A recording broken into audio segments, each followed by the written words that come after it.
Voilà, on démarre. Allez, bonsoir à toutes et à toutes. Bienvenue dans ce Geeks League 249 avec Alteris.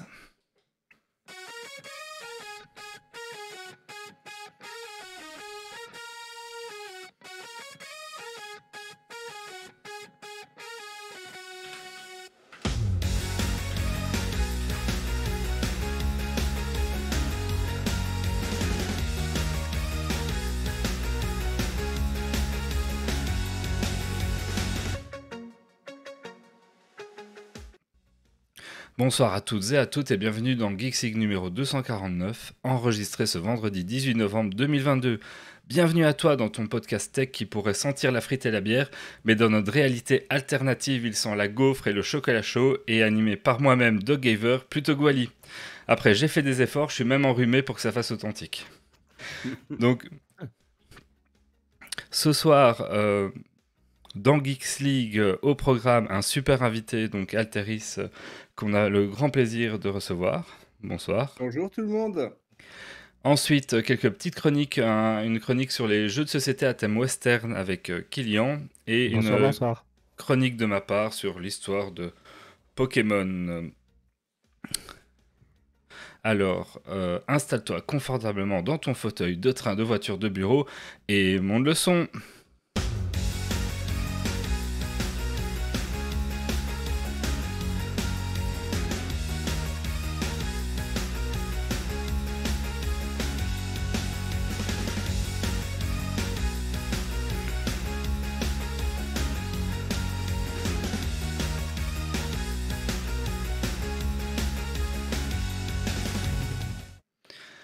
Merci aux Tipeee qui soutiennent l'émission, donc Dergonig, Remzi, Tophil, Pirkens, Gauthier, Cardar et notre Jérôme. Et donc, comme je l'ai déjà dit, aujourd'hui on reçoit Alteris. Bonsoir Alteris, comment vas-tu? Eh ben ça va très bien et vous? Bah écoutez, ravi d'être là. Premier podcast que je fais sur Twitch, premier podcast que je fais en général. Très content. Eh bien très bien, bienvenue. Et donc, qu'est-ce que tu as fait de geek ces 15 derniers jours?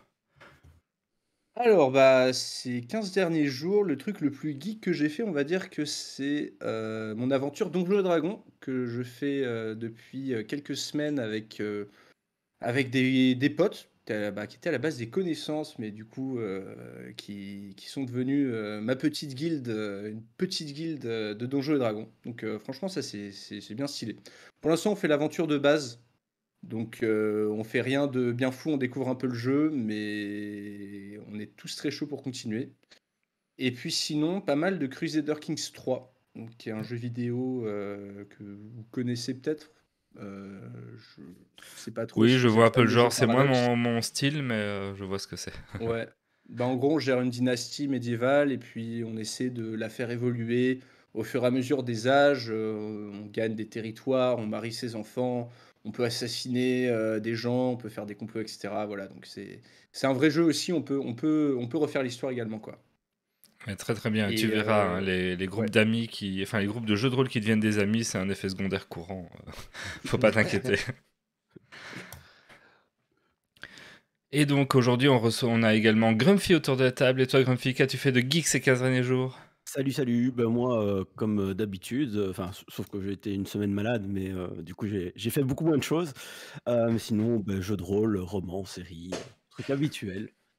Voilà. Rien de spécial. Et on reçoit Kilian aujourd'hui. Bonsoir, qu'as-tu fait de Salut. geek ces 15 derniers jours? Ouais, je pense qu'on est entre rôlistes et j'ai fait du jeu de rôle aussi. J'ai lancé un nouveau groupe de jeux de rôle sur le jeu de rôle d'initiation de Gigamic qui est Critical Foundation saison 1. C'est très bien.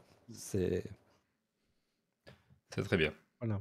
Ben, Et c'est facile, c'est des scénarios de 30-40 minutes et ça s'enchaîne facilement. C'est comme une série TV en épisode. Super. Bah moi Et j'ai toi, passé Doc? une semaine à configurer OBS, enfin une semaine, j'ai quelques soirées pour pouvoir animer ce soir, mais j'ai aussi eu un gros week-end jeu chez un ami qui fait ça 2 fois par an, qui mélangeait des LAN avec des PC pour jouer à toute une série de choses, des jeux de société une partie de la journée, des jeux de rôle autour de table et un peu de Warhammer en soirée. Donc un week-end qui fut ma foi fort sympathique mais fort chargé. Eh ben, c'est super. Encore une fois, bienvenue à tous. Bienvenue à toutes les personnes qui seraient éventuellement présentes dans la chatroom. Et on attaque tout de suite Avec les news tech. Ils sont news tech. Là. Ah, ça ne se lance pas. Qu'est-ce qui se passe? Ah, un bug. Il fallait bien un problème technique. Hein. Ah là là, quelle affaire. Une semaine sur OBS. Hein. Ouais, et puis je les ai testés hier encore.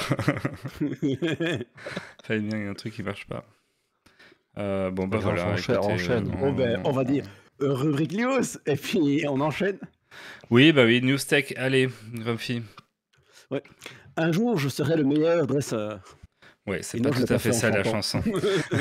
Ça y est, après 25 ans d'aventure et plus de 1200 épisodes, Sacha est enfin devenu maître Pokémon en gagnant contre Tarek lors du tournoi du couronnement mondial. Dans le dernier épisode de l'animé Pokémon Ultimate Journée, un véritable événement pour les fans, et Sacha a même eu droit à un affichage sur le grand écran à Shibuya à Tokyo pour marquer le coup. Bien joué à lui. L'oiseau bleu en feu. Et oui, Twitter est dans la tourmente entre les licenciements massifs, le départ des gros annonceurs, le départ des employés, les licenciements, puis les réembauches des employés, sans compter les changements de politique d'entreprise relatifs au travail et à l'effort fourni. Ben, c'est un petit peu le bardaf. Les anciens de Twitter ont même créé une instance Mastodon dédiée aux anciens de Twitter, pour dire. Par contre, c'est rempli de fake news dans tous les sens et tout le monde se fait avoir. Même moi, tantôt, j'ai repartagé une information que je pensais être juste. Et puis, en fait, pas du tout. Il y a beaucoup de conneries qui sont dites. Et donc, c'est marrant à regarder avec du popcorn. C'est un petit peu malheureux et triste parce que c'est quand même une grosse boîte. Mais voilà, c'est le jeu. On verra ce que ça va donner. À mon avis, ça va être une série en plusieurs épisodes. Bref. Ouais. Par contre, un autre truc qui est marquant, c'est que plusieurs influenceurs, marques et autres personnalisés ont déjà demandé de les suivre sur d'autres plateformes. Est-ce qu'au final, il n'est pas en train d'enterrer Twitter? Et je pense. On verra bien. Je pense surtout que c'est très maladroit.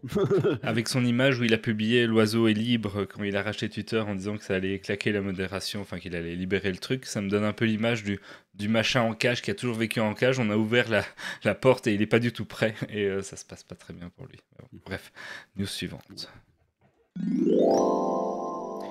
RIP Gamecult. Les sites médias indépendants spécialisés sur le jeu vidéo se font de plus en plus rares. Un des derniers bastions était Gamecult et survivait contre vents et marées. Mais Gamecult, c'est fini. Enfin, Gamecult tel qu'on le connaît, c'est fini. En effet, TF1 a revendu Infini, la maison mère de Gamecult, à Reworld Media. Suite à l'annonce de ce rachat, presque toute la rédaction a annoncé qu'ils quittaient leur poste suite au rachat. Un cas similaire s'était présenté lors du rachat de Science et Vie par le même groupe où presque toute la rédaction s'était barrée pour créer Epsilon, ce superbe magazine de vulgarisation scientifique. L'avenir nous dira si l'équipe de Gamecult suit une trajectoire similaire à ceux de Science et Vie. YouTube dans toutes les langues. Et oui, YouTube, parmi le listing de nouveautés ajoutées récemment, j'en avais déjà parlé il y a 2 semaines, il y a vraiment beaucoup de nouveautés qui arrivent. Mais actuellement, il y a une nouvelle nouveauté, c'est les pistes audio multilingues. Donc le but, c'est de faciliter l'accessibilité à la plateforme en permettant d'avoir du contenu dans sa propre langue. Cependant, comme souvent au début, seuls les gros créateurs ont accès à cette fonctionnalité. Et le premier à l'avoir utilisé, en tout cas à ma connaissance, c'est MrBeast, ce qui a surpris beaucoup de monde parce que personne ne s'attendait à avoir une vidéo en français quand on clique dessus. Et les gens ont vraiment mis du temps à comprendre pour le côté francophone, mais pareil du côté espagnol ou dans toutes les langues qui ont été traduites par MrBeast avant. Très bien. Et ça va mettre au chômage toutes les chaînes, parce qu'il y avait une chaîne également, MrBeast en français. Oui, mais ça avait été il y a beaucoup fait la- de chaînes qui avaient été lancées à la base par des fans et puis qui avaient été repris officiellement par MrBeast où justement, en fait, ils voulaient traduire. Sauf que voyant ça chez YouTube, je suppose, et voyant que c'était pas le seul qui faisait ça, ils se sont dit que c'était peut-être temps de rajouter cette fonctionnalité-là. Moi, je trouve juste dommage, c'est qu'il n'y ait pas la possibilité d'avoir la langue VO. Parce que moi, je regarde beaucoup en VO sous-titré, même dans des langues que je ne maîtrise pas spécialement, simplement parce que il y a l'intonation, il y a quand même tout un travail qui est là. Et ça, c'est juste la seule chose que je regrette. Mais en tout cas, Il n'y a pas c'est vraiment chouette. moyen. Il y a pas moyen de la remettre dans les paramètres, la Tu VO? peux changer la langue, mais tu dois savoir quelle est la langue d'origine. Par exemple, MrBeast, tu sais que c'est en anglais, Ah oui, Ah mais ça te dit pas VO, ça te voilà. dit les langues. Mmh. OK, Donc, je vois, ouais. Ouais. Après, l'intérêt aussi pour ces chaînes-là, c'est que du coup, elles cumulent toutes les vues sur une seule vidéo et pas dispatchées dans Mmh, plusieurs. ouais, C'est quand même tout à fait. important. exactement. D'ailleurs, MrBeast, pardon, is the new king. Et oui, MrBeast devient le créateur le plus suivi en détrônant PewDiePie qui détenait le titre depuis de plus de 10 ans après avoir dépassé son nombre d'abonnés qui est quand même de plus de 111 846 000 et des raouettes. Ce gars de 24 ans qui est MrBeast pèse quand même 1,5 milliard de dollars et cumule plus de 18 milliards de vues sur YouTube. Alors, sur le nombre de vues cumulées, PewDiePie le bat encore puisque lui est plutôt aux alentours des 28 milliards. Et alors, il y a des chaînes chinoises obscures qui font d'autres contenus qui les dépassent largement en termes d'abonnés, mais alors c'est plus un créateur unique, ce sont des chaînes plus générales. Donc voilà, ça ne m'étonne pas qu'il soit dans les premiers à avoir testé des fonctionnalités un peu nouvelles sur YouTube. Haine et chaleur. Une étude publiée début septembre dans The Lancet Planetary Health montre que le nombre de tweets haineux augmente lors des fortes chaleurs. Plus 22% de tweets haineux quand la température est entre 42 degrés et 45 degrés, mais ça marche aussi dans le froid avec plus 12% entre moins 3 et 6 degrés. La solution à la haine en ligne serait peut-être de meilleures clims. Et voilà, Une c'est... étude marrante, mais un peu inutile. Ouais, non, bah, c'est montrer que les gens, quand ils sont énervés parce qu'ils sont pas dans du confort avec trop chaud, trop froid, bah, ça influence le reste, quoi. Ça peut paraître cohérent. Le cyberharcèlement est résolu. Là, du coup, là, on a la solution. Oui, surtout comme on vient de dire, Twitter est mort, alors ça réglera aussi d'autres problèmes. Euh, Voilà, c'est tout pour les news tech d'aujourd'hui. On va passer du coup maintenant à la chronique de l'invité. Et tout de suite, générique, mais je tiens à préciser, c'est Wally qui a choisi le son. Que sont devenus les diplodocus? Père Castor, mets tes lunettes et lis-nous tout. Pour la petite histoire, c'est le plaisir de Wally de trouver toujours un petit générique d'invité décalé. Et donc, je lui ai laissé ce plaisir cette fois-ci. Wally Grumpy, le micro est à toi. Ouais. Alors, donc ce soir, on reçoit Alteris. Donc moi, j'aime bien toujours, avant de commencer même à poser des questions, c'est laisser l'invité se présenter comme il veut. Donc voilà, qui es-tu? Qu'est-ce que tu fais? Eh bien, qui suis-je? Bah, alors, Alteris, 27 ans et ça fait depuis que j'ai 20 ans que j'ai commencé une chaîne YouTube qui est, à la base entièrement dédiée à l'Uchronie, donc à faire des vidéos d'Uchronie. Uchronie, c'est tout simplement: et si l'histoire s'est passée d'une autre manière, qu'elle s'est vraiment passée dans la réalité? Si Napoléon avait gagné Waterloo, et si Hitler avait gagné la Seconde Guerre mondiale, et cetera. Et puis tout simplement, bah, j'ai, pendant mes études, fait cette chaîne un petit peu en loisir. Puis ça a bien marché, donc j'ai commencé à en faire mon métier depuis 3 ans et demi à peu près. Et depuis, je me suis un petit peu étendu, au-delà de l'Uchronie, on va dire plus vers de la fiction en général, mais avec toujours la même idée de se demander, cette question de base: «Et si ça s'était passé différemment? Et si, à quoi le monde aurait pu ressembler? À quoi tel univers de fiction aurait pu ressembler si tel événement s'était passé différemment?» Voilà.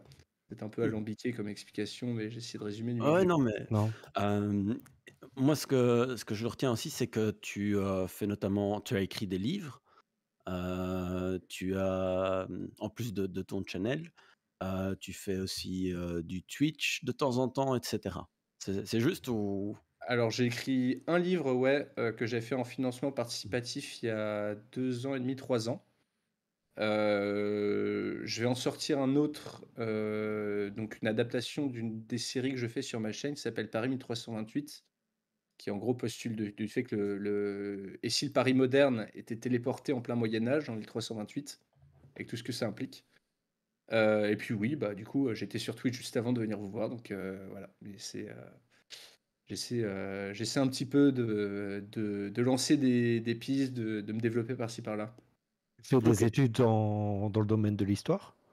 Ah, pas du tout, ça, c'est une question qu'on me pose tout le temps, mais non, non, j'ai fait une école de commerce, Ah ouais. donc absolument rien à voir, mais en fait, depuis tout petit, je suis passionné d'histoire et j'étais un petit peu le gamin bizarre à qui on offrait des bouquins de Napoléon plutôt que des Lego.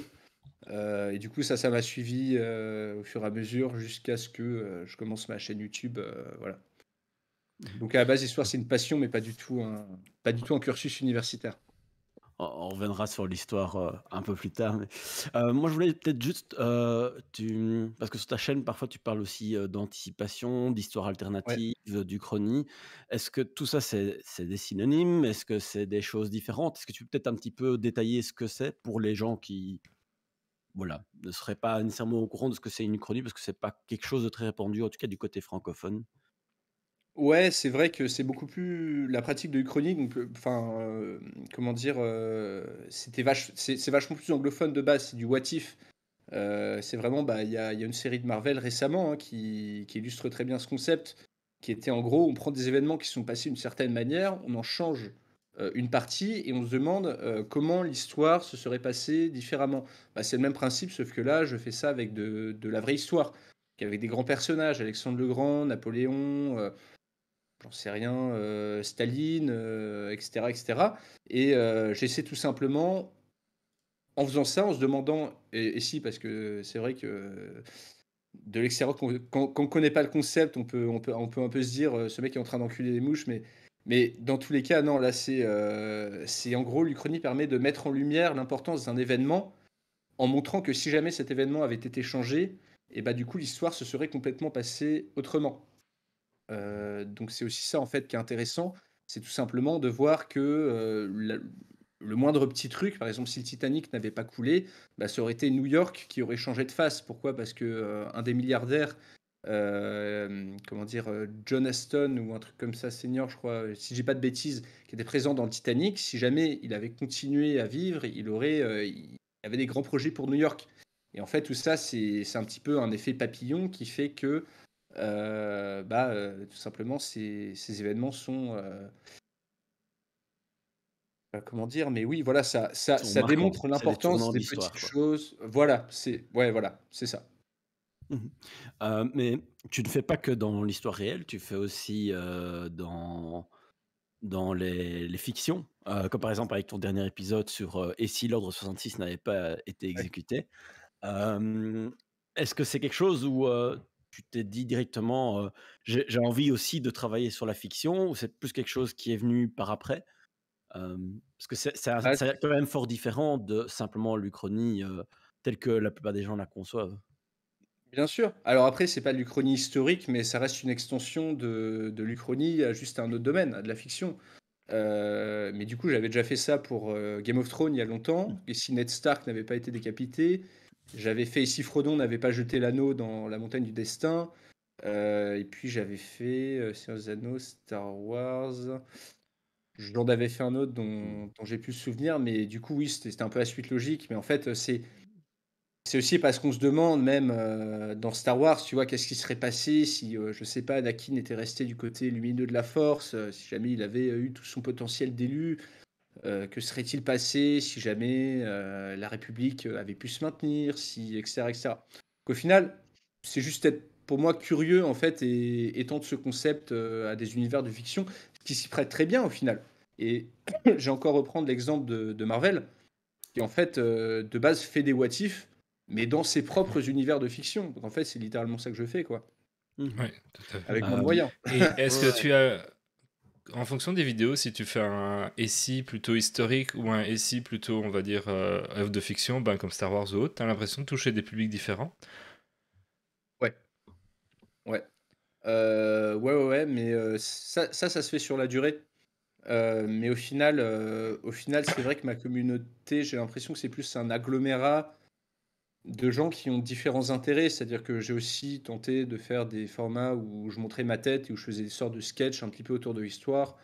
J'ai tenté de faire des formats un petit peu plus déconnes où je faisais plus de blagues et cetera et c'est vrai que tout ça, c'est tout un tas de publics différents qui s'agglomèrent et c'est vrai que dans le cas de Star Wars, alors là, j'ai attiré des gros fans, de l'univers qui, se sont fait un plaisir de me pointer, minutieusement, tout ce que j'avais de faux et toute la merde que je disais sur cet univers-là. Pas toujours, franchement, des trucs étaient complètement justifiés, des trucs qui parfois étaient un petit peu tirés par les cheveux, mais dans tous les cas, oui, j'ai quand même apporté un public qui était assez spécialiste, on va dire. Et du coup, c'est des choses, parfois que tu as eues, sur des sujets peut-être plus historiques, peut-être un peu plus touchy, je pense à ce que tu avais il me semble que tu avais fait un épisode sur, l'Algérie. Ouais.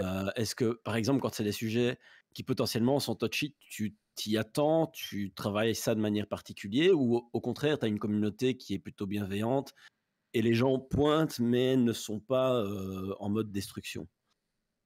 Bah, les 2 en fait, c'est-à-dire que dans le cas de l'Algérie, donc j'avais fait une uchronie et si l'Algérie était restée française, du coup, bon, bah, sujet, extrêmement sensible, hein, même encore en France aujourd'hui, hein. Et du coup, j'avais fait 2 choses, c'est-à-dire déjà essayer de rester le plus neutre possible, de tout simplement décrire l'histoire parce qu'en gros dans mes vidéos, il y a une partie description historique et ensuite la partie «et si» ou voilà, mais juste, histoire que les gens aient le contexte. Donc dans la, partie historique, essayer de rester le plus factuel possible, et dans la partie «et si», me borner à décrire des plans qui existaient déjà. Donc ça veut dire des plans de partition de l'Algérie qui étaient différents de ce qui s'est passé dans la réalité, mais qui ont été envisagés. Donc me dire éventuellement, ça aurait pu se passer comme ça. Et de l'autre côté, ma communauté, est très, très, je sais pas si je peux utiliser ce mot, mais civilisée. Dans le sens où il n'y a pas du tout l'insulte facile.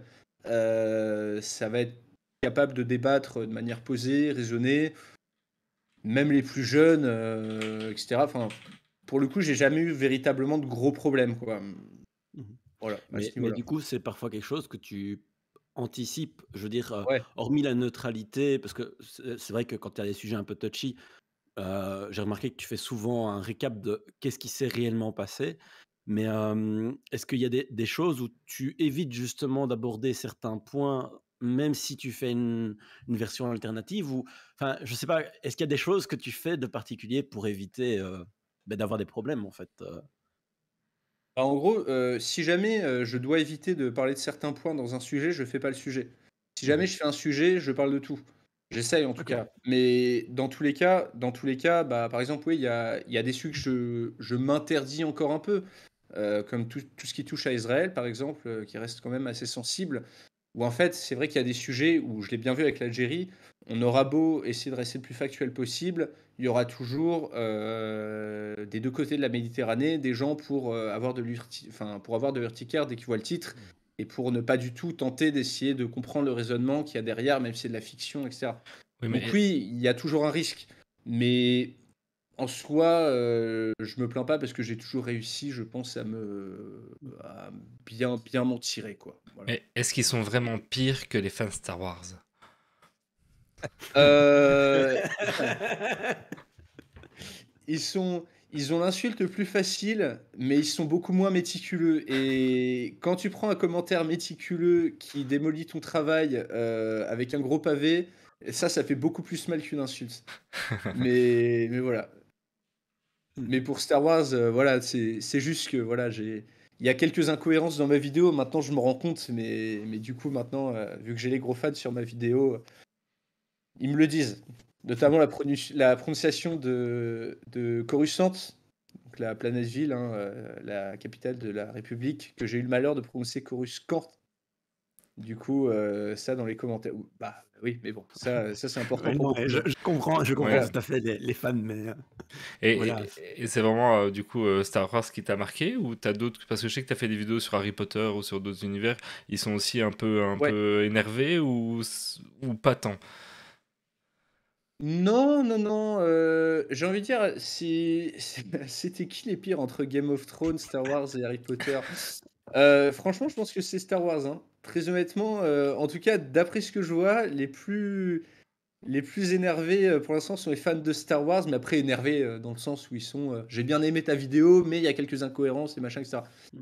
Sur le Alors, Seigneur des Anneaux, après, peut-être que j'avais mieux compris l'univers du Seigneur des Anneaux ou de Game of Thrones ou Star Wars. Dans tous les cas, peut-être que ceux de il y a Star eu des Wars critiques, mais ont moins. subi un peu plus de mauvais films dernièrement et sont un peu Ouais, plus c'est Peut-être que oui, voilà, oui, oui, non. j'imagine que Où ça la devait être fanbase est compliqué plus pour toute la importante. fanbase, ouais. Ouais. et du coup, justement en termes de préparation, hem, pour justement préparer tes rubriques, je suppose qu'il y a des recherches historiques, il y a des choses où il faut trouver l'idée, etc. Est-ce qu'il y a des choses, c'est quoi un petit peu ton processus créatif par rapport à ça, de l'idée à la réalisation Bah, alors, en fait, ça dépend de ouf, par vidéo. Bah, par exemple, pour les vidéos historiques, j'ai essayé de me renseigner à fond sur le contexte avant, et surtout de voir si, avec tous les éléments qu'on a, avec tous les facteurs, s'il n'y a pas déjà une petite orientation qui se dessine dans une histoire alternative. Par exemple, imaginons, si César n'avait pas été assassiné, bah, il avait déjà des plans, d'invasion, de l'Est, avant son assassinat. Donc du coup, déjà, ça aiguille un peu. Et concernant tout ce qui est fiction, bah, là, en fait, c'est plus se renseigner sur le lore. Et en fait, ça me pousse, bah, justement dans le cas de Star Wars. Ah bah, surtout que je parle encore de Coruscant dans ma prochaine vidéo. Dans le cas de Star Wars, ça me pousse à me pencher sur des trucs un petit peu plus précis, voire même des petites nouvelles obscures, des BD, des trucs comme ça, euh, auxquels je n'aurais même pas eu idée de m'intéresser si jamais j'avais pas fait de vidéo dessus. Notamment, bah là, j'ai essayé de retrouver le plus d'informations. Je sais pas si ça dit des choses à quelqu'un, mais Coruscant, donc la planète citée, de trouver le maximum d'informations sur les niveaux inférieurs et d'essayer de voir quelle était la vie en fait dans les différentes strates de niveaux, sachant qu'il y en a 5000 qui s'empilent jusqu'au cœur de la planète, d'essayer de voir quelles étaient les conditions de vie en fait au fur et à mesure de ces niveaux-là. Et tu t'aperçois que en dessous du niveau 100, enfin au niveau 100, au 4900e niveau en dessous de la surface, il y a des monstres, il y a des mutants, il y a des sortes de zombies horribles qui ne déparaîtraient pas dans des films de Romero. Et du coup, avec tout ça, j'essaie tout simplement de fabriquer des histoires que j'espère le plus complète possible, quoi. Voilà. Je sais pas si je réponds vraiment à ta question, Oui, mais oui, bah, c'est voir comment en fait, tu travailles et du coup, entre, avoir l'idée, c'est quelque chose de compliqué ou au contraire, entre la communauté et ce qui se trouve sur internet, c'est c'est plutôt, comme ça, et c'est faut plus trier qu'autre chose? bah, c'est une bonne question. Alors moi, je dirais pour les sujets historiques, je manque vraiment pas d'idées, dans le sens où la communauté m'en fournit vraiment beaucoup. Après pour les sujets, mais justement, en fait, moi, mon but, c'est d'essayer de trouver des sujets qui sortent un petit peu, des sujets qu'on me suggère pas et qui sont un peu inattendus, tu vois? Parce que au final, la clé pour durer sur YouTube, que j'ai fini par apprendre à force d'erreurs, c'est de se renouveler en fait en Mmh permanence. mh. Et donc d'essayer d'aller d'aller vers des sujets où on ne t'attend pas, notamment bah, par exemple Star Wars, hein, ou même récemment où j'ai fait un épisode, ça va peut-être rien vous dire, mais sur les backrooms, qui est une sorte de fiction collaborative sur Internet. Un petit peu pareil que la fondation SCP, SCP, ouais. si vous connaissez On éventuellement. on en a parlé, des 2, dans des épisodes, mais je saurais pas te dire lesquels. Oui, voilà pas si longtemps. Enfin, moi, je t'ai un peu découvert sur ces vidéos-là qui sont, de ma foi, très sympathiques. Bon, bah voilà. Bon, bah du coup, le but, c'est d'essayer de trouver des sujets comme ça. Et ça, les sujets comme ça, personne va me les suggérer. C'est moi, je dois vraiment me poser devant un ordi, me creuser les méninges, essayer de faire appel à, je sais pas, les mangas que j'ai lus, les BD que j'ai lus, les films que j'ai vus, etc. D'essayer de tout simplement de l'adapter dans un format regardable. Pour tout ce qui est sujet historique, par contre, il y a tellement de propositions que j'ai Oui. vraiment de quoi faire, quoi. Voilà. Et est-ce qu'il y a des épisodes qui te semblent plus simples à écrire? Heu, peu importe que ce soit un sujet original ou un sujet suggéré, simplement parce que le format ou, le l'histoire qui l'accompagne est peut-être plus facile ou cool plus simple ou, c'est équivalent d'un sujet à l'autre, ça te met tout autant de travail, à faire?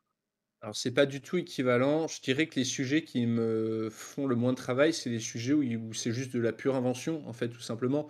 Parce que dès que tu n'as pas à te baser, en fait, sur quelque chose qui existe, t'as pas forcément à faire des recherches et tu peux adapter un petit peu tout à ta sauce. Ou alors, dès que tu te bases, comme par exemple dans l'univers SCP, l'univers des backrooms, d'un lore qui est un petit peu, je vais pas dire indéfini, mais un petit peu plus large, un petit peu plus adaptable qu'un pur contexte historique, alors là, il y a moyen d'être plus créatif et tout simplement d'adapter. Enfin, c'est juste plus facile de créer à partir de rien plutôt que de créer à partir de quelque chose, de choses qui existent. Notamment quand je pense aux uchronies, qui sont le type de vidéos qui me demandent le plus de recherche. Mmh. Est-ce que, ça t'est déjà arrivé de faire des uchronies ou des histoires d'anticipation, et puis, beh, il y a des choses qui se passent dans la réalité où on te revient, on dit, beh, «Comment tu savais?» Bah, c'est marrant parce que pendant le premier confinement, donc pendant le covid, il y a une de mes anciennes vidéos qui s'est mis à remonter en fait, dans l'algorithme et l'ancienne vidéo c'était: «Et si une pandémie, mondiale se déclarait?» en gros. Ouais. Et je l'avais faite en 2018, donc 2 ans avant le covid et du coup, la vidéo d'un coup est montée, montée, montée. Elle prenait 100 000 vues par jour à un moment, enfin c'était délirant. Jusqu'à ce que YouTube croit que ce soit une vidéo complotiste ou un truc comme ça et me coupe en fait, Aïe. me coupe dans mon élan. Mais dans tous les cas, oui, moi je dirais s'il y a un exemple, c'est ça quoi. Mais même si dans cette vidéo-là, je parlais pas de coronavirus, enfin je l'évoquais vite fait, mais je parlais d'un virus préhistorique et d'une pandémie mondiale avec un taux de mortalité de 90%, qui heureusement est une chose à laquelle on a échappé, hein, et qui ne s'est pas Ouais. produit. Mais rien que le fait que j'avais dit pandémie mondiale en 2018, les gens étaient en mode oh mon Dieu, il a prédit l'avenir. Ouais. Et qu'on ne me dise pas que personne ne savait, etc. Voilà, voilà. Et j'ai eu pas mal de messages de ce genre-là, quoi. Sur un sujet comme ça, c'est marrant parce que pour le grand public, nous compris, une pandémie, c'est pas quelque chose qu'on envisageait forcément. Mais à l'échelle des Ouais, États ou des très grands groupes qui vont vraiment anticiper les grosses crises qu'il pourrait y avoir, c'est des scénarios qui étaient tout à fait envisagés en fait. Ça n'avait rien totalement. de. Ouais, ouais, totalement. Et pour rester dans ce même ordre d'idée, est-ce que tu aurais envie de faire une vidéo sur base d'un sujet, mais pour l'avenir, en se disant, je pense que ça va se passer comme ça? Bah, du coup, j'en ai fait plusieurs, bah, que ce soit la pandémie, même à l'époque en 2018, où en fait, je fais des scénarios qui commencent par exemple en 2030. Oui, c'est ça. J'avais fait une vidéo sur si la Chine envahissait Taïwan, quels seraient potentiellement les prochaines guerres à se déclencher. Et puis, et oui, et si une guerre civile éclatait aux États-Unis en 2000, Ouais, elle quand était seraient très les bien prochaines celle-là. élections en 2024 d'ailleurs. Oui, Et bah du coup, voilà. ok. Et d'ailleurs, bon, bah voilà, on en parlait, Grumpy. Un truc qui pourrait se réaliser, c'est que Trump a déclaré sa candidature et Joe Biden a déclaré sa candidature également récemment. Ce qui fait que, enfin, a donné son intention en fait d'à nouveau être dans la course présidentielle. Et dans le début de mon scénario, je pars du principe que les États-Unis arrivent en guerre civile à la suite d'une nouvelle opposition entre Biden et Trump. Mmh. Donc je Tu dirais tu as pas, ça fait un peu j'espère nouveau vraiment Simpson. j'espère vraiment que ce sera juste ça qui se passera, mais Ouais. Oui. mais bon, écoute, on verra, voilà. Après moi Hem, j'ai ouais. du coup,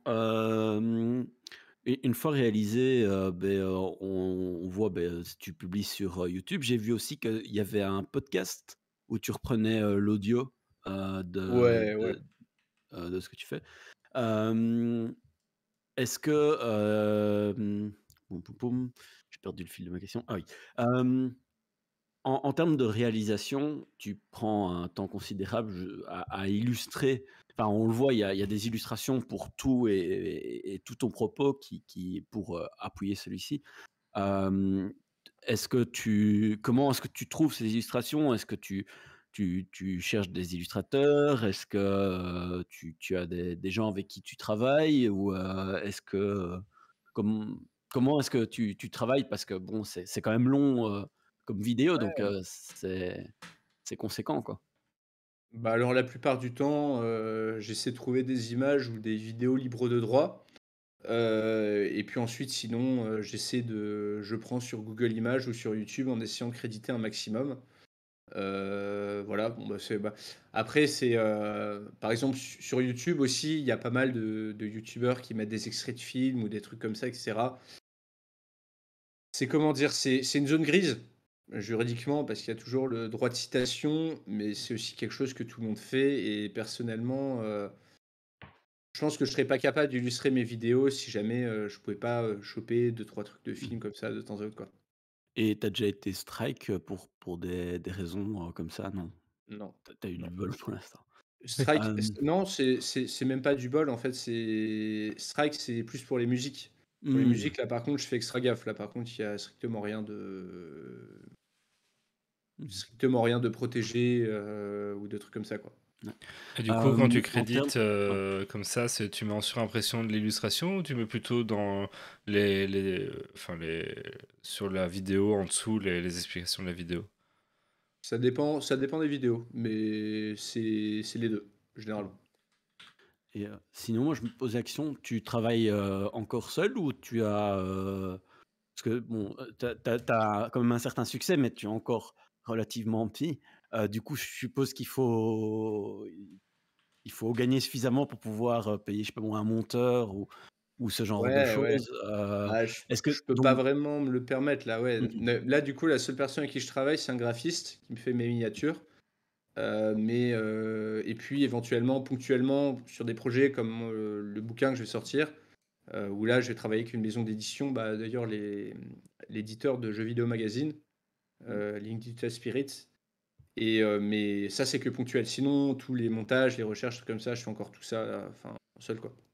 et tu as bon espoir de pouvoir, arriver à un moment donné enfin, je sais pas quelle est ta courbe de, de grimpe en termes d'abonnement et cetera qui ferait que à un moment donné, tu pourrais, pouvoir te permettre de payer, des gens en plus pour pouvoir t'aider, en fait, tout simplement.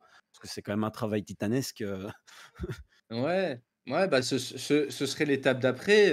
Après aussi, mes montages, ils sont quand même assez spécifiques, quoi. Donc, Mmh. faudrait que je trouve le bon monteur et il faudrait que j'ai l'argent pour payer ce bon monteur, tout simplement. Mmh. Voilà. OK. Et puis on On verra. avait une question dans la chatroom, est-ce que tu as déjà fait des épisodes sur la guerre de 100 ans? Ah ouais, mais il y a longtemps, c'était au tout début de ma chaîne. Je crois que c'était même ma 5e vidéo. Mais ça a mal vieilli, comme toutes mes vidéos, et du coup, je ne recommanderais pas, d'aller la voir. Mmh. Mais oui, j'en ai déjà fait un. Ouais. OK. Je peux En- même que je l'ai mis en non répertorié parce que une partie de mes premiers épisodes qui étaient trop nuls ou dans lequel je disais de la merde, je les ai mis en non répertorié parce que voilà, c'était la honte et j'avais pas envie de en- j'avais pas envie de les montrer encore, quoi. Si tu veux rigoler, va écouter le premier épisode de Geeks League, hein, Oui, il vaut Non, le détour. non. je ferai ça juste après, y a pas de souci. Ça va faire très mal aux oreilles. Il Oui. y avait qu'un seul micro. Hem, En termes d'évolution, est-ce que tu as des nouveaux formats, ou des choses que tu as envie de tenter?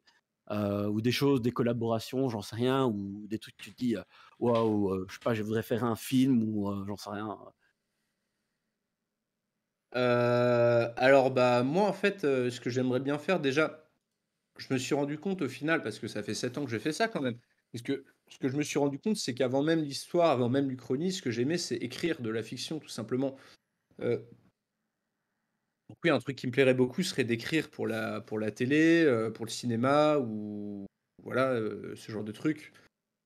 Des scénarios, ce serait, écrire, bah, mes bouquins, ce que je suis en train de faire, donc on va voir l'année prochaine, voir si jamais je réussis à transformer l'essai ou pas. Mais et en termes de format vidéo, bah, encore une fois, je vais aller toujours plus vers des formats plus narratifs, un peu plus détachés de l'histoire pure, mais plus vers des formats fictionnels, en fait, tout simplement. Mmh Essayer de faire voyager et avoir ainsi une meilleure liberté, une plus grande liberté par rapport tout simplement à la création, quoi. mh. Par rapport à tout ce qui est uchronie, moi j'ai quand même l'impression que c'est quelque chose qui occupe un avenir au devant de la scène. On a vu des séries comme, Le Maître du Haut Château ou, For All Mankind qui sont vraiment deux uchronies, relativement fortes. Mais est-ce que tu penses que du coup c'est un genre qui est occupé à percer?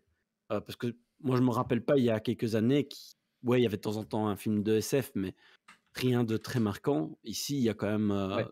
du bon contenu. Est-ce que du coup, tu penses que c'est quelque chose qui est occupé à vraiment devenir sur le devant de la scène ou? Bah, ça l'est vachement plus qu'avant. J'ai envie de dire que quand j'ai commencé il y a 7 ans, les seules véritablement, personnes qui faisaient de l'Uchronie, pour la plupart, c'était, qui connaissaient, qui savaient ce que c'était l'Uchronie, pour la plupart, c'était des gens qui étaient sur d'obscurs forums, alternativehistory.com, et cetera, sur lesquels j'ai beaucoup traîné et qui se faisaient, des scénarios, des films sur tout un tas de trucs, et cetera.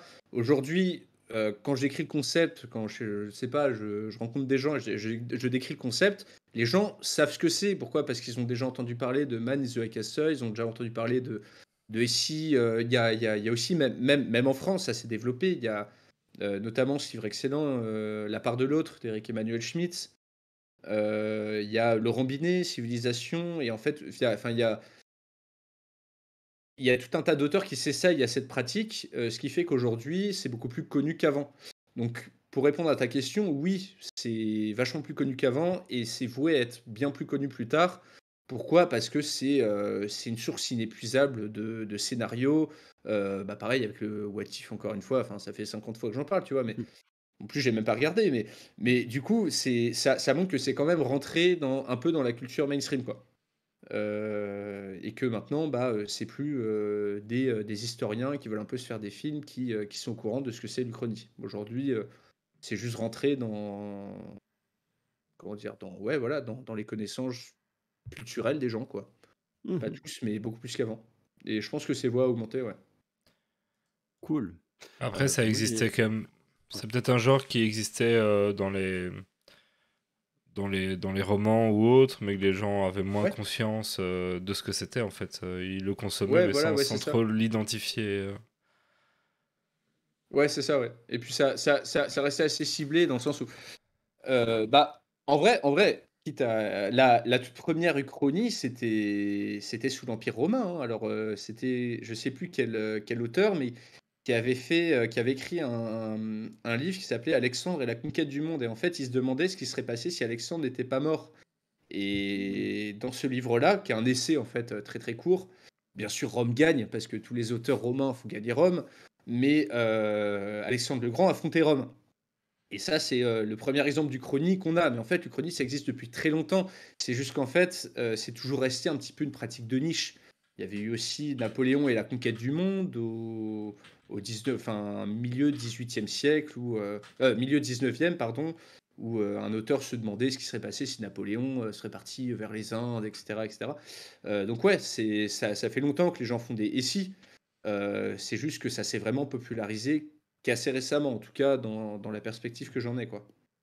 Et moi je me demande du coup, en t'entendant parler de ça, si c'était Mmh. pas avant tout plus un acte politique à ces époques-là en tout cas. Maintenant c'est plus du tout le cas, mais enfin il y a probablement des gens qui l'utilisent comme ça, mais en tout cas, moi je me dis, au moment, de l'Empire romain, moi je verrais plus ça en mode, acte politique qu'autre chose. Enfin, c'est l'impression que j'en Bah, en déduirais de fait, ça, je sais pas. si je dis pas de bêtises, en fait, ça a été écrit, alors encore une fois, il va falloir que je retrouve parce que je veux pas vous dire Oui, de je bêtises. Hem, alors attendez, hop. j'avoue que j'étais surpris, je pensais que c'était quelque chose de plus récent que ça, donc c'est quelque chose auquel je m'y attendais pas. Ouais, ouais, non mais après, comment dire? Alors il faut que je retrouve, hein. Ta ta ta ta ta. Bon, ce sera bon bref, je vais pas non plus passer C'est 30 pas ans grave. à Non, voilà, c'est mais pas spécialement important, hein. voilà. Mais dans mes souvenirs, ça a été écrit tout simplement pour, dans la grande tradition romaine, mettre en fait, un ennemi sur un immense piédestal et ensuite déclarer que Rome a vaincu cet ennemi, donc Rome est la plus grande et Rome est la plus forte. Qu'en fait, c'était, comme tu as dit, politique, oui, parce que c'était un petit peu mettre en valeur sa propre cité par rapport à Alexandre le Grand qui était révéré à Rome, mais qui du coup n'aurait jamais pu, selon les Romains, égaler la puissance de la République, quoi. Mais voilà. J'ai fini le tour de mes questions. Je ne sais pas si d'autres ont des questions. Dans le chatroom, c'est plutôt calme. Du coup, voilà. Je ne sais pas Euh, si vous avez. Du coup, moi, je me demandais si, entre les uchronies historiques et plus science-fiction, si tu avais une préférence dans l'écriture de l'une plus que l'autre, ou parce que du coup, à la base, si j'ai bien compris, ça démarre plus d'une passion de l'histoire et des aspects Ouais. historiques, mais t'aimes bien raconter l'histoire, donc il y a peut-être quand même aussi le côté un peu plus science-fiction ou plus romancé. Donc, t'as une préférence entre les deux ou pas forcément? Bah, de plus en plus vers tout ce qui est science-fiction, tout ce qui est univers fantastique, ouais, pour le coup.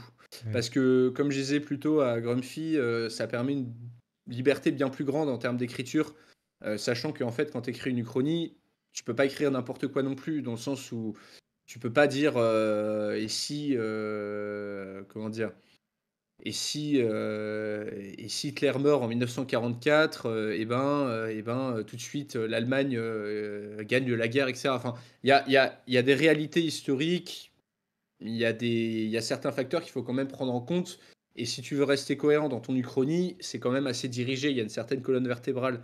Avec tout ce qui est, fiction, avec tout ce qui est fantastique, tu peux vraiment partir un peu n'importe où, n'importe comment, en prenant des concepts, en piochant des inspirations par-ci par-là, quoi. Donc c'est vrai que c'est un peu plus intéressant à écrire. Après, ça apprend moins de choses, c'est sûr. Mais Oui. bon, c'est de la fiction, quoi.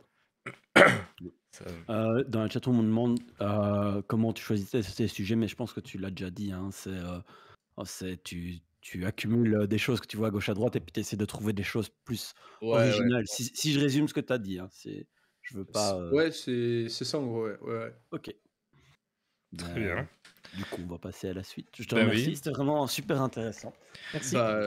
Merci beaucoup. Les questions Ouais, étaient pertinentes, donc j'espère que les raisons étaient autant. Les réponses étaient autant. Très Oui, oui, bien. tout à fait. Le but, chez nous, c'est toujours de faire découvrir les gens et ce qu'ils font. Donc voilà, peu importe, on ne cherche pas à avoir une réponse précise, on cherche à avoir la réponse de la personne. Bah, merci beaucoup, c'était très enrichissant. Donc, a priori, tu restes avec nous jusque tant qu'on dépasse pas minuit, tel une Cendrillon des temps modernes. Et je vous propose donc de passer à la chronique de Kylian sur les jeux de société Un petit à coup de cœur, thème. coup de gueule avant. Ah oui, un coup de cœur, c'est mieux. Qui Ouais, veut en faire un c'est Grumpy mieux. Kylian, Ouais, Kylian. Avec Kylian. Grumpy. Ah, Grumpy moi, ok. Coup de gueule ou coup de cœur, Grumpy? coup de cœur.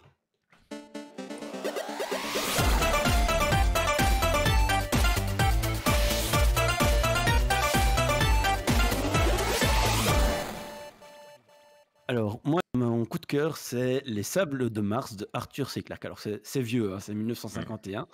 Ça a quand même relativement mal vieilli, mais je trouve que l'idée est très sympa. Donc, le principe, c'est qu'on suit quelqu'un qui va sur Mars au début de la colonisation de Mars, donc après une phase plus scientifique, et dans le but de démarrer le tourisme sur Mars, etc.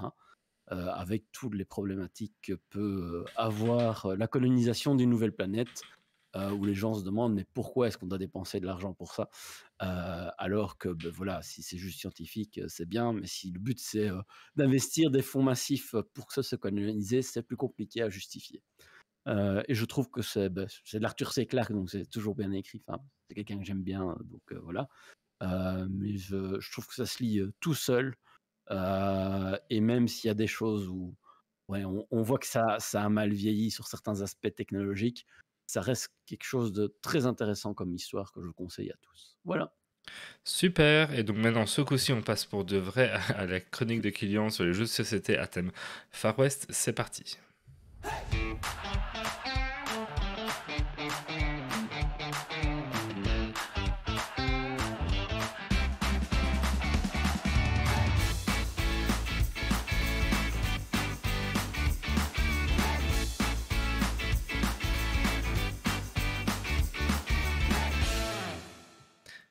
Vas-y. Puis entre, ce soir, je vais vous faire un tour d'horizon. des jeux dans l'univers western, Far West, un jeu de chaque type en fait pour donner un petit peu un aperçu de qu'est-ce qui vaut le coup dans chaque type ou catégorie de jeu. Donc, on va commencer par le léger, le familial.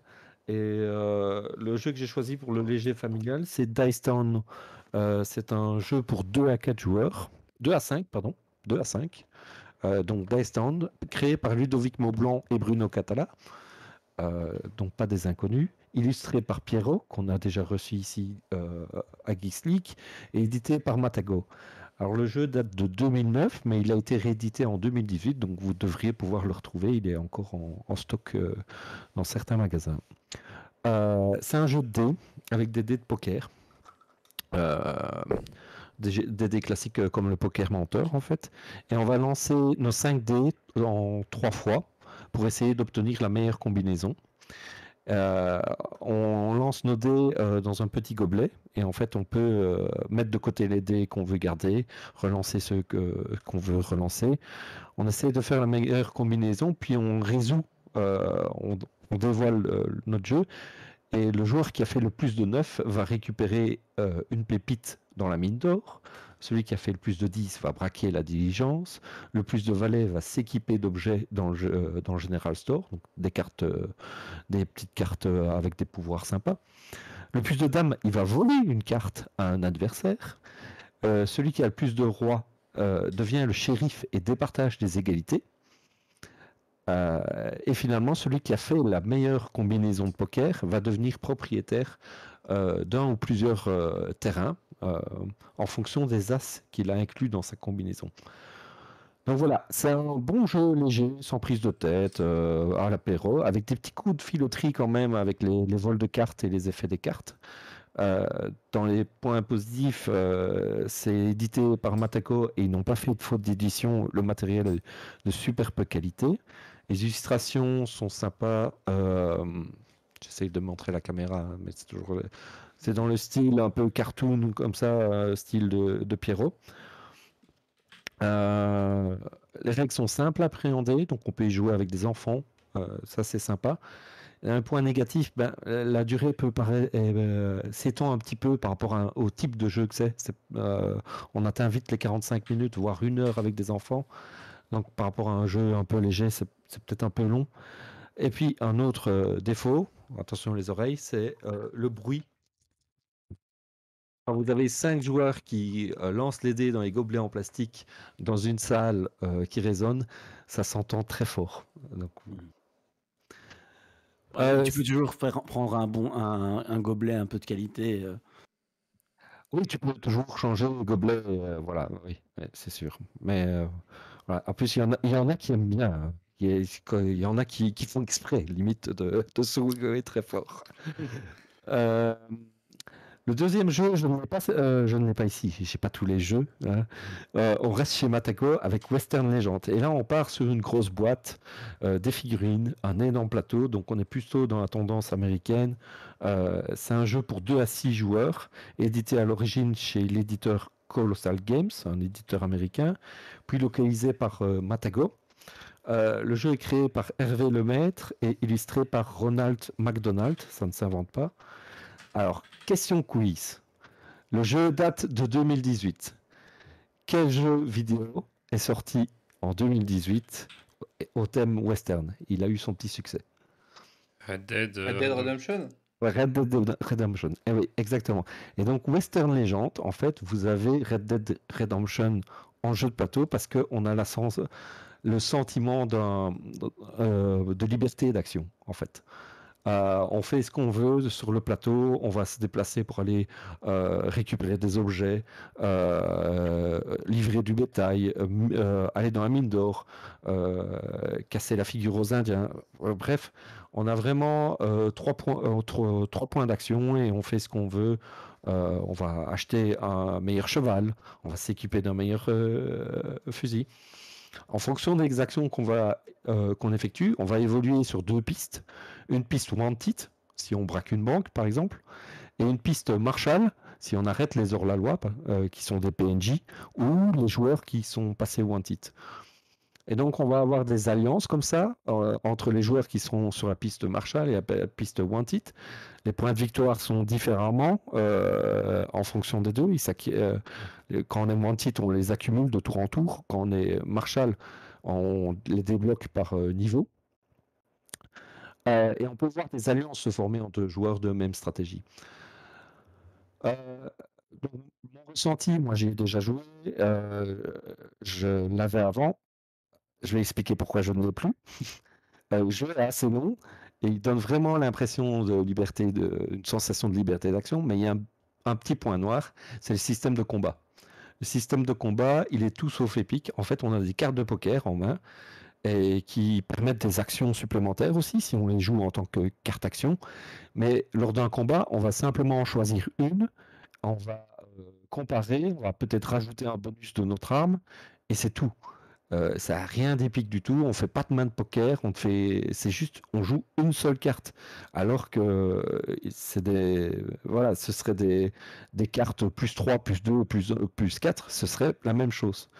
Donc, le jeu aurait tellement mérité un système un peu plus original que simplement jouer une carte face cachée, additionner, voilà.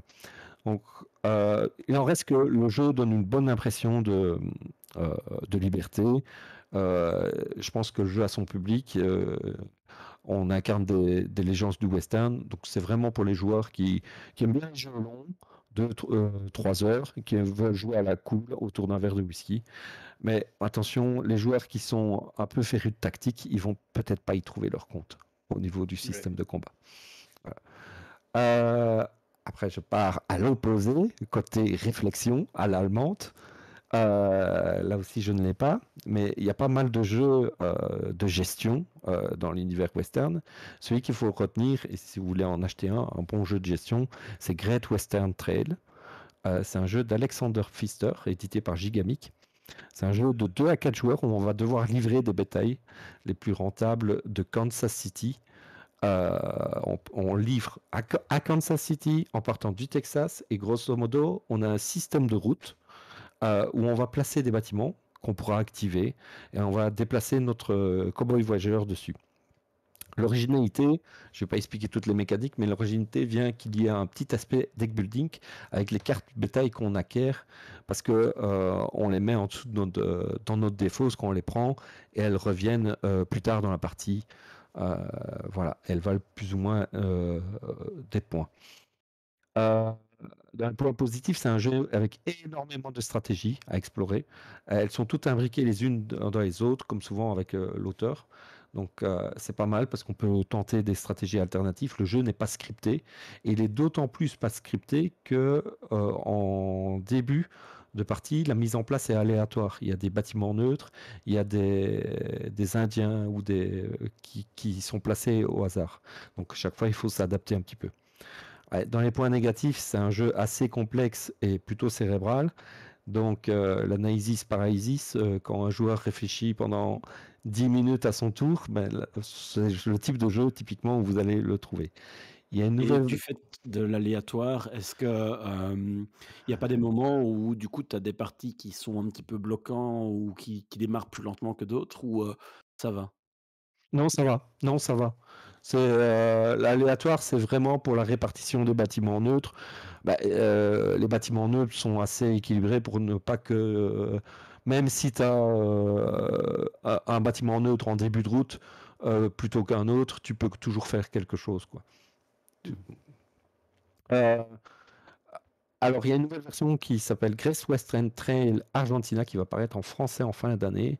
Et au dire des internets, celle-ci est encore plus aboutie. Donc, à voir. Un petit mot côté jeu de cartes, deck building, jeu de cartes construction deck. C'est sur Doomtown Reloaded. Doomtown Reloaded, c'est un jeu AEG dans l'univers du jeu de rôle Deadlands.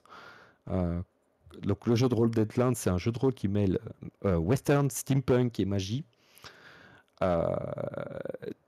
Donc, alors c'est un petit mot parce que c'est pas un jeu que je vais conseiller parce qu'il est il n'est plus suivi, il n'est plus très suivi, mais et en plus il est très très très technique. Il faut déjà être vraiment habitué au jeu de cartes pour jouer à ce jeu. Mais c'est vraiment un jeu où on fait, au contraire de Western Legend, on joue avec les valeurs de poker, on construit son deck avec les cartes, non seulement pour leur effet, soit un personnage, un lieu, une arme, un sortilège, mais aussi chaque carte a une valeur de poker et on résout les combats à coups de main de poker avec son deck, en tirant des cartes de son deck. Donc voilà, en plus, c'est un jeu où il y a une belle narration, une belle histoire, une belle uchronie aussi dans le jeu, on peut avoir des machines à traire le bétail technologique. Enfin, on a plein de. S'il y a de la magie, il y a aussi de la technologie. Il y en a qui. Voilà. Ouais. Ceux qui connaissent Netland savent de quoi je veux parler. Alors, moi, ce que j'ai adoré ce jeu, malgré la prise en main et qui est très difficile, les règles, etc. Mais moi, chaque fois que je suis sorti d'une partie de Doomtown, j'avais dans la tête une histoire à raconter. J'ai descendu le chien dans le centre-ville à coup de shotgun. Voilà. Mais tu m'as lancé un sort après. C'est vraiment des, des, des souvenirs, quoi. J'ai presque fini, Doc. J'en viens à mon dernier jeu et mon coup de cœur du moment qui vient de sortir. Ça s'appelle 3000 truands. Voilà. 3000 truands, c'est un jeu de Unexpected Games. Unexpected Games, c'est un studio qui a été créé par un ancien de Fantasy Flight Game, Cory Koniska. Voilà. Cory Koniska, il a fait le jeu de plateau StarCraft, il a fait des spin-offs de Horror à Arkham. Voilà, chez Fantasy Flight Game, il a fait pas mal de jeux. Il a bossé sur la 4e édition de Twilight Imperium. Alors, c'est quoi ce jeu? En fait, il ne nous propose pas un gros jeu comme ce qu'il a bossé chez FFG, mais il nous propose un jeu moyen, sans qualité, mais de durée moyenne, de 2 à 4 joueurs, et un jeu d'opportunisme, de bluff. On est à la tête de truands qui sont chargés de récupérer les artefacts du futur laissés par le voyageur dans la ville. Et donc, on doit récupérer des artefacts comme une brique d'énergie. Donc, c'est une batterie en fait. Un machin portable. Ou la boîte de la connaissance, un ordinateur. Non, voilà. Ces cartes artefacts, elles sont placées face cachée. Et en fait, c'est des points de victoire. Donc, on va devoir essayer de les récupérer. Et pour ça, on va engager des truands. Alors, le principe, il est assez original.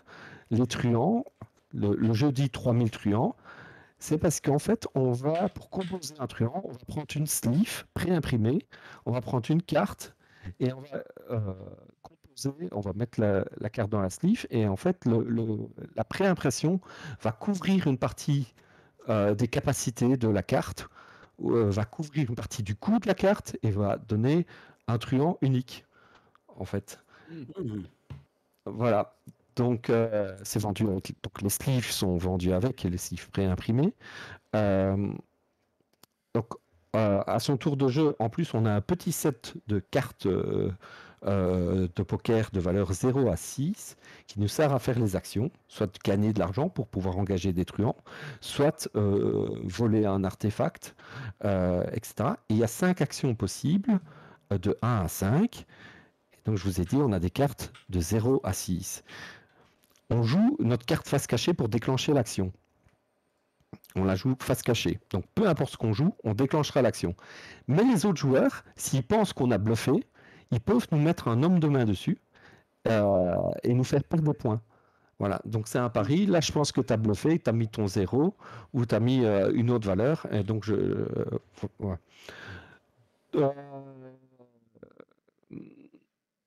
Alors, les truands, à quoi ils servent? Ils servent en fait à, quand on joue certaines valeurs, ben, les effets du truand se dégagent. Donc, par exemple, ici, j'ai composé le truand chercheur d'or légendaire qui se déclenche quand on joue un 2, un 4, un 6 et qui nous fait gagner 3 dollars. C'est typiquement. Une autre composante bluff, c'est quand il y a une des actions possibles du jeu qui nous permet d'aller espionner une des cartes artefacts, de regarder secrètement la valeur de la carte artefact. Mais si on le fait, on doit placer un de nos jetons dessus qui correspond à la valeur ou pas. On peut encore une fois bluffer. Si on peut bluffer pour induire les autres en erreur, mais on peut aussi bluffer pour ne pas bluffer parce que dans ce cas-là, la carte vaut un point de plus si on la récupère et que le jeton correspond à la valeur de la carte. Une partie se joue en 3-4 tours avec des scores tournant autour de la quinzaine de points. Voilà, moi ce qui m'a plu, c'est que le jeu il est vraiment original. Il n'est pas parfait, hein. C'est pas un jeu avec une mécanique hyper bien huilée, sans hasard. Il y a un peu de hasard. Parfois, les combinaisons de cartes truands, ben, ça vous donne des résultats hyper forts ou super nuls. Donc voilà, mais ça fait du charme. C'est pas lisse en fait. Ça fait, c'est pas un jeu lisse. Et, ça se laisse apprécier.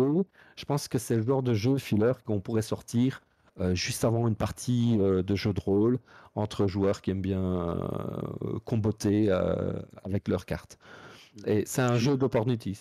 Des questions, je ouais? suis étonné de ne pas avoir eu Colt Express de Oui, citer. la Et je ne chatroom suis pas le demande des seul comptes. Eh, à avoir. Pourquoi pas pareil, Code pareil. Express? J'y ai beaucoup joué à Colt Express et du Colt coup, moi, Express, je ouais. m'étonnais. Je me disais qu'il serait dedans. Ah ben, Colt Express, c'est un très bon jeu de famille aussi. Je ne l'ai pas mis parce que je voulais mettre un peu dans la partie jeu famille la lumière sur Dyson, qui est un peu oublié. Colt Express, tout le monde connaît. Mais effectivement, Colt Express, c'est un bon jeu d'ambiance de programmation. Voilà, c'est juste, je voulais mettre un peu la lumière sur Dyson, qui est parfois un peu oublié, alors que c'est un très bon jeu de dés. Et est-ce que tu connais Flick Them Up en jeu western, qui est peut-être un peu moins Je le connu? connais, mais je ne peux pas essayer, non. C'est C'est un jeu de pichenette, ça, non? c'est ça, donc on va mettre un Ouais. décor avec des saloons, des petits cow-boys et des petits méchants, et avec des pitchnettes où on va balancer des petits ronds. On va essayer de dégommer les adversaires, alors on va aussi pouvoir déplacer nos personnages pour aller se cacher dans les saloons, faire des duels. Ouais. Voilà, mais il faut être un peu adroit, j'ai joué un peu, j'étais très mauvais, j'ai arrêté d'y jouer. Euh, Non, par contre, il faut une Et grande je- table si on veut vraiment et profiter je- d'un jeu et comme je- ça. ouais, je t'avoue, les jeux de pichenette, ça n'a jamais été mon truc non plus. On se rejoint là-dessus. Donc voilà, moi en tout cas, je voulais parler de 3000 truands particulièrement. Je me suis dit, tiens, je vais en faire un dossier complet. Mais 3000 truands, c'est vraiment la bonne surprise de cette fin d'année, on va dire, avec ce système d'original de sleeve et de cartes. Ah ouais. Ouais. Je vous propose de revenir au podcast maintenant que Wally est dans la chatroom. Wally est dans la chatroom. Alteris, toi, tu es un gros joueur de jeux de société ou pas du tout? Joueur occasionnel, on va dire, bah, comme vous semblez connaître le Colt Express, bah, je joue avec des potes en soirée. On se fait surtout des Catan, des Shadowhunter ou alors des Colt Express. Voilà. Bon, des jeux pas très de niche, mais Ouais. quand même, voilà. Shadowhunter, c'est pas mal, hein. Shadowhunter, c'est stylé. C'est Ouais, stylé, franchement, on c'est aime bien. chouette, c'est chouette. Ouais. Ouais. Bah super, merci pour cette chronique. Je vous propose de faire un petit Merci. coup de cœur, coup de gueule. Je sais pas si du coup, Alteris, est-ce que tu as un coup de cœur ou un coup de gueule à nous partager? Alors j'en ai même deux, et c'est que des coups de cœur, du coup. Alors je vais lancer le générique tout de suite Attends, il et lance tu le peux le faire rubrique. après.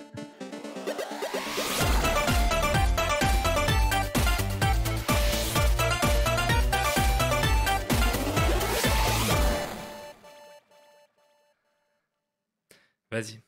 Alors du coup, c'est le moment où je dis le coup de cœur. Alors le premier, c'est un manga que j'ai terminé il y a pas longtemps, qui s'appelle L'école emportée, qui est en gros un manga donc qui est sorti, je crois, dans un intervalle de 1972 à 1974, donc avec des dessins qui rappellent les plus belles années d'Astro Boy et qui du coup sont un dessin qui est au service malheureusement d'une histoire qui est tragique parce que ça part du principe en fait de une école primaire remplie d'enfants qui d'un coup est téléportée au milieu d'un immense désert.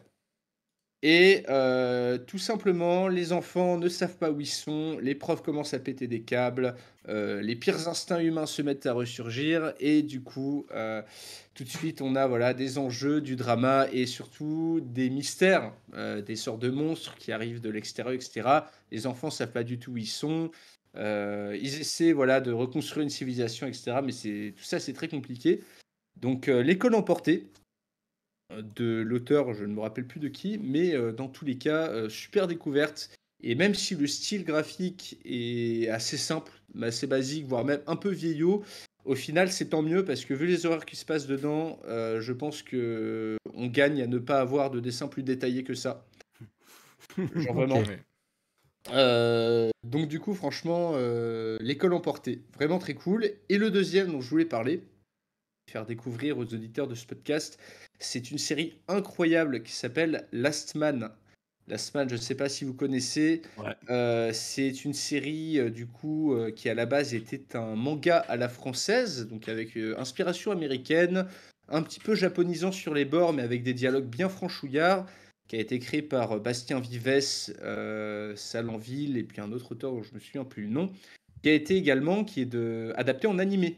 Et la deuxième saison vient de sortir, donc c'est pour ça que je vous en parle. C'est tout simplement, alors, ça mélange de la boxe, de l'action, du fantastique, du Lovecraftien, et du coup, c'est véritablement un ovni, en fait, tout simplement, et qui a été fait pour une fois par un studio français. C'est extrêmement stylé, le scénario est très prenant et il y a moyen de retrouver ça à la fois sur 2 saisons d'animés, donc qui sont disponibles gratuitement en plus sur France TV et ensuite 12 mangas qui sont disponibles dans n'importe quelle librairie avec voilà, tout simplement une histoire assez incroyable qui mêle boxe, action, fantastique. Je voudrais pas décrire, je voudrais pas spoiler, mais Last C'est Man, vraiment bon. C'est vraiment bon. Last Man, Ouais. c'est vraiment très très bon. Je suis un gros fanboy de Last Man. Du coup, voilà, je conseille. Et moi, c'était mon gros coup de cœur de ce podcast. Super, merci beaucoup pour ces super recos. Moi, j'ai pris des notes parce que je ne connaissais aucun des deux. Et du coup, je vous propose de passer à la dernière chronique de ce soir, la mienne, sur un petit historique de Pokémon.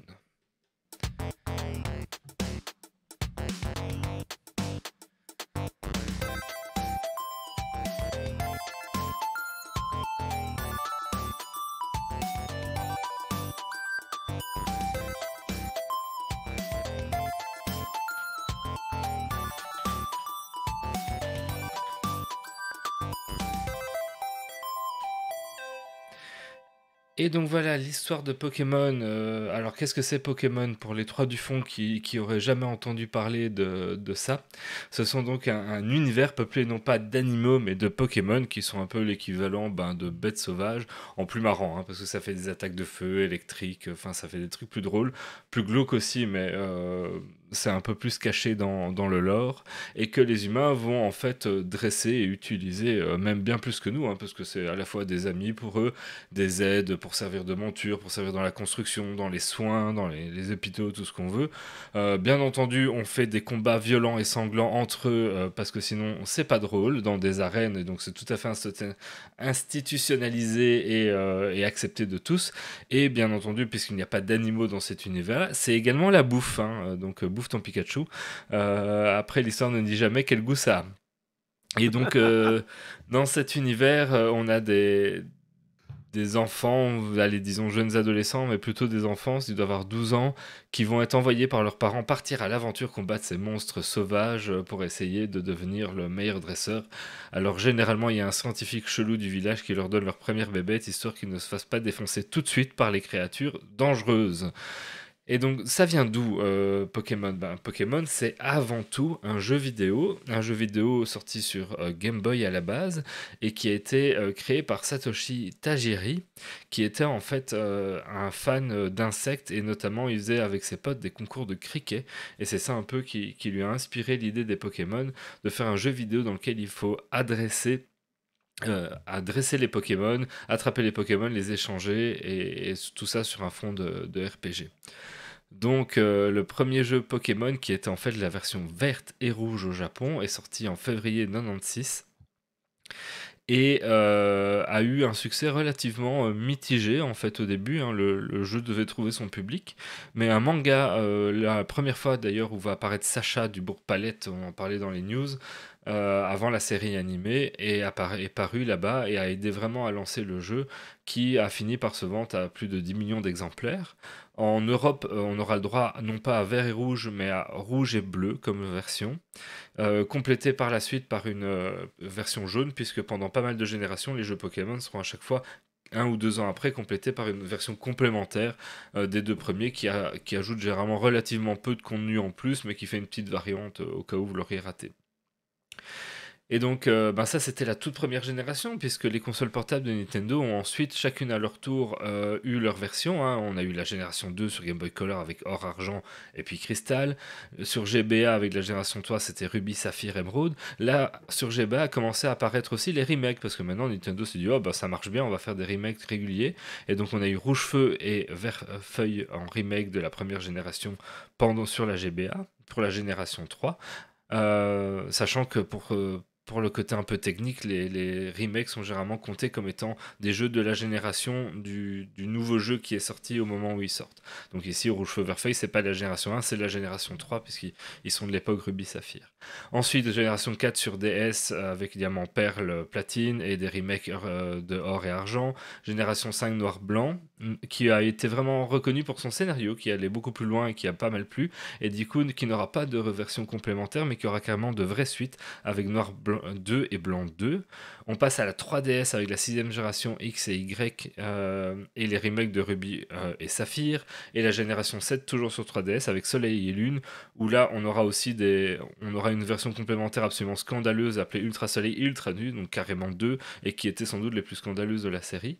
Et un petit ovni qui commence à sortir, puisqu'on a un Let's Go Pikachu et Let's Go Evoli, qui est un remake de la première génération, mais où on va lancer les Pokémon un peu comme on le ferait dans un Pokémon Go. Sauf que là, bah, comme on a des Joy-Con ça c'est sur Switch, pardon, comme on a des Joy-Con, on va pouvoir faire le mouvement pour lancer, et ça marche très très bien. Ensuite, sur Switch toujours, qui est une console portable, hein, c'est une console portable la Switch, d'ailleurs il suffit de voir le dernier, enfin bref. La génération 8 de Pokémon aura le droit avec épée et bouclier, un remake de Diamant et Perle, et Légende Arceus qui est sorti début d'année, et qui renouvelle un peu le fonctionnement, enfin qui a un peu un spin-off de la série qui joue autrement, et qui s'inspire aussi pas mal de Pokémon Go. Et aujourd'hui même sorti Écarlate et Violet, la 9ème génération sur Switch, déjà hautement reconnue pour la qualité merdique de ses graphiques. Je vous rassure, je ne m'arrêterai pas là. En bon fan, j'irai les bugs. J'irai quand même essayer le jeu, c'est prévu, je vous en parle dans 15 jours. Mais évidemment, Pokémon, c'est une histoire monstrueuse, puisque en plus de ces séries principales, c'est des séries dérivées avec des jeux dérivés, Pokémon Snap, les Donjons Mystères, les Pokémon Stadium Coliseum, Pokémon Pinball, comme Pokémon Go, qui est un succès monstrueux sur les GSM, hein, nombre d'entre vous y ont joué. Plus récemment, Pokémon Unite, qui est un MOBA sur Switch, et j'en ai sans doute largement oublié. Mais ce n'est pas que des jeux vidéo, puisque on a parlé du manga, mais c'est aussi une série télévisée qu'on a parlé dans les News Tech, qui a démarré en 97, puisqu'elle compte quand même pas mal de 1217 épisodes, répartis sur 7 cycles, qui représentent 25 saisons en français. Donc voilà, si vous voulez commencer à Pokémon, la série, et voir tout, il est temps de s'y mettre. C'est toujours moins long largement. qu'un One Piece. Bon, ouais, je sais pas combien il y a One Piece en épisode pour l'instant. Je sais plus. Il doit être dans ces eaux. Ouais, je sais pas, faudrait vérifier. De toute façon, je vous ai spoilé la fin un peu plus tôt dans le podcast. Sacha est devenu enfin le meilleur dresseur, donc pas eu la peine de regarder. Mais Pokémon, c'est aussi un des 3 grandes trading card games, donc avec Yu-Gi-Oh! Et Magic, hein, bon, qui est peut-être le jeu le moins joué, mais beaucoup collectionné et spéculé à l'heure actuelle, avec pas mal de cartes qui battent souvent des records de valeur. Et Et alors, pour rajouter quelques chiffres et quelques trivia, en 97, il y a eu un épisode au Japon qui n'a pas été diffusé chez nous.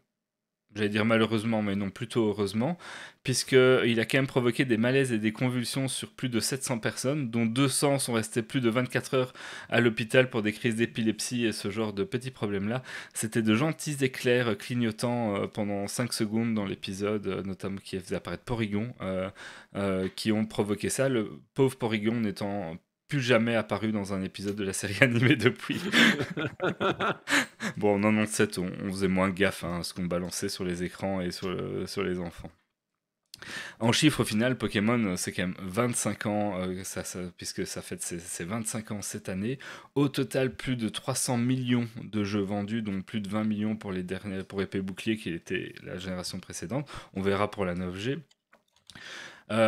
Plus de 925 créatures, parce que j'ai pas retrouvé les chiffres exacts des derniers. Je crois qu'on ne connaît pas encore exactement les nouveaux Pokémon des derniers jeux qui sont sortis aujourd'hui. Donc plus de 925 créatures, plus de 90 milliards de dollars en février, ça. Donc les chiffres sont pas à jour puisqu'il n'y a pas eu le dernier jeu, mais plus de 90 milliards de dollars d'engendrés par la série. Alors à titre de comparaison, Star Wars c'est 60 milliards. Donc voilà. Tout de suite, ça met une claque. Hein. Donc, ceci, ça met une claque. Donc, bon, Pokémon, c'est un monstre. Au Japon, vous en trouvez partout. C'est vraiment inscrit dans la culture populaire. Peu de gens sont passés totalement à côté. Et ben voilà, si vous avez envie de vous y mettre, ben il y a Pokémon Arceus qui était plutôt sympathique et qui changeait un peu le style si vous n'aimez pas les épisodes classiques, ou peut-être l'idée de vous relancer sur Pokémon Écarlate, à condition de fermer les yeux sur les graphiques. Et ça, on en parle plus dans 15 jours. Ok, bon pour info, il y a 1038 épisodes de One Piece d'après Ball. Ah bah voilà, c'est plus que One Piece. Ça met aussi une claque. Je vous propose de faire encore les 2 derniers coups de cœur, coups de gueule. Donc, Mais moi, je me disais quand même, Pokémon, quand tu y réfléchis 2 secondes, ça pourrait pas se passer dans un univers normal parce que tu aurais défenseur des animaux qui se pointeraient, ce serait fini. Et Alteris a fait dans un épisode un super passage sur le fait que c'est un des pires univers dans lesquels vivre.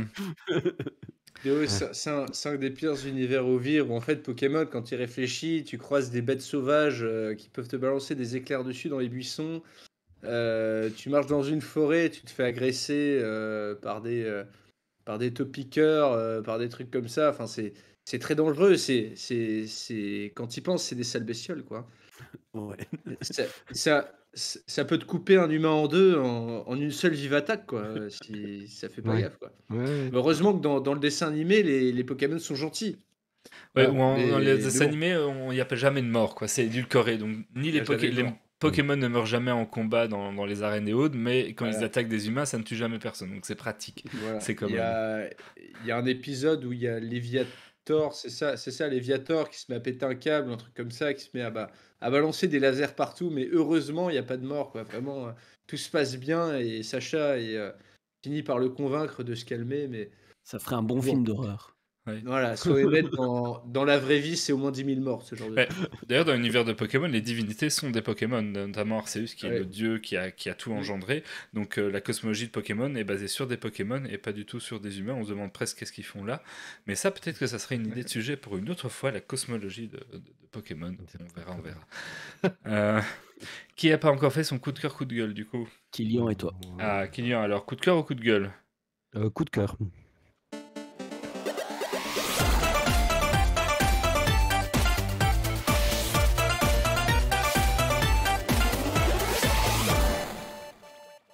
C'est un coup de cœur pour d'autres bestioles, les lapins crétins, et notamment le jeu Mario et les lapins crétins, le deuxième Spark of Hope.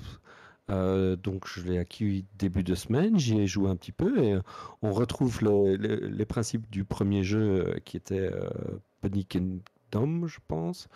Mais avec un peu la bonne idée qu'ils ont eue, c'est de avant, il y avait une grille de déplacement avec des cases. Ici, c'est totalement sans grille.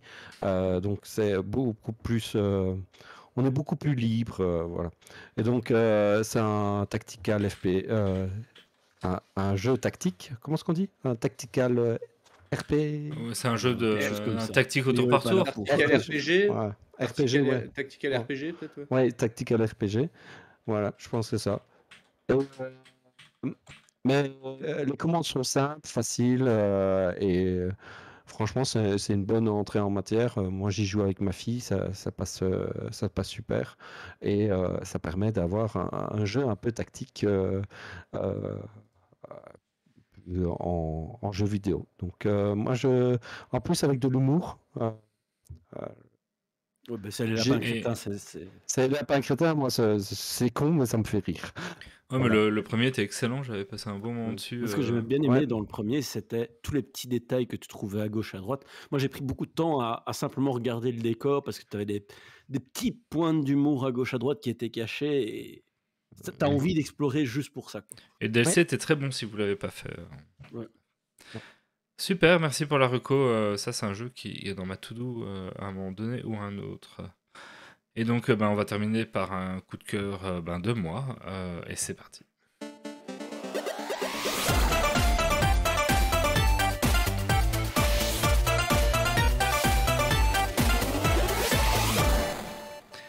Alors moi, c'est un coup de cœur on en a déjà parlé, mais je sais plus si c'était un coup de cœur pendant un épisode ou si c'est sur le Discord qu'on en a parlé, mais c'est les BD Bug de Denki Bilal, donc qui a 3 tomes de sortie pour l'instant. J'ai lu le premier.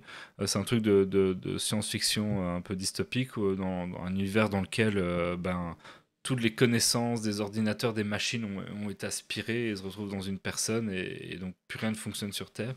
Et voilà, c'est très sympathique à lire.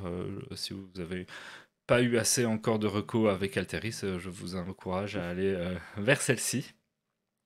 On aura tout, hein, aujourd'hui. De tout. Ah, j'ai eu, c'est une très très bonne série, hein. Ouais, bah, Enki Bilal, c'est toujours très chouette, hein. Ah, moi, je connaissais pas Nki Bilal, je regardais un peu ce qu'il avait fait d'autre. Par contre, au niveau du coup de crayon, j'ai l'impression qu'il dessine tout le temps les mêmes visages, en fait. C'est perturbant. Enfin bref, il a son style, on va dire. Voilà, c'était le dernier point d'aujourd'hui. On n'a pas de Dragon Quest Point, mais On n'a pas de Dragon Quest Point, mais on mais a il y un a concours. qui est en cours. Et donc, je vais laisser Grumpy expliquer. Ouais. Donc on peut gagner 2 épisodes de Love Season de Quentin Forestier qu'on a déjà reçu. De 2 jeu, fois. quoi, de boîte. t'as Ici, dit. c'est un jeu de société qui est un petit jeu très sympathique, très rapide, où on est un lapin qui tente d'échapper à des lapines. C'est accessible pour tout le monde, c'est 8 ans et plus. C'est jouable de 3 à 6 joueurs. C'est rapide, ça se prend facilement en main, c'est très très agréable. Jeu apéro ou simplement en fin de soirée ou pour toutes les occasions en fait. Il y a 2 exemplaires à gagner. Donc il y a un exemplaire qu'on peut gagner sur le Discord et il y a un exemplaire qu'on peut gagner en répondant simplement sur notre blog. En donnant le mot-clé, et le mot-clé c'est bouffe ton Pikachu, parce que c'est vraiment très fun. Et donc vous mettez bouffe ton Pikachu dans les commentaires et on fera un tirage au sort dans l'épisode 250 pour savoir qui a gagné. Dans les commentaires du site, donc sur l'article qui Sur correspondra à cet épisode-ci, c'est ça? Non, qui correspond au concours. Au concours, il y a un article spécifique. Ouais. Ok, parfait. Comme ça, les gens savent où aller. Donc sur geeksleague.be. N'hésitez pas. Voilà. N'hésitez pas. Ceci termine cette émission. Merci à tous d'avoir été présents. Merci aux chroniqueurs qui m'ont accompagné ce soir. Merci à Alteris d'être venu de passage chez nous. J'espère que tu as passé une bonne soirée et une bonne émission en notre compagnie. C'était très agréable, très agréable. Et on souhaite bonne chance à Wally pour son concours, son tournoi de 9e âge. 9e âge. Tout à fait. Quand même, hein. Oui, mais on verra. Voilà.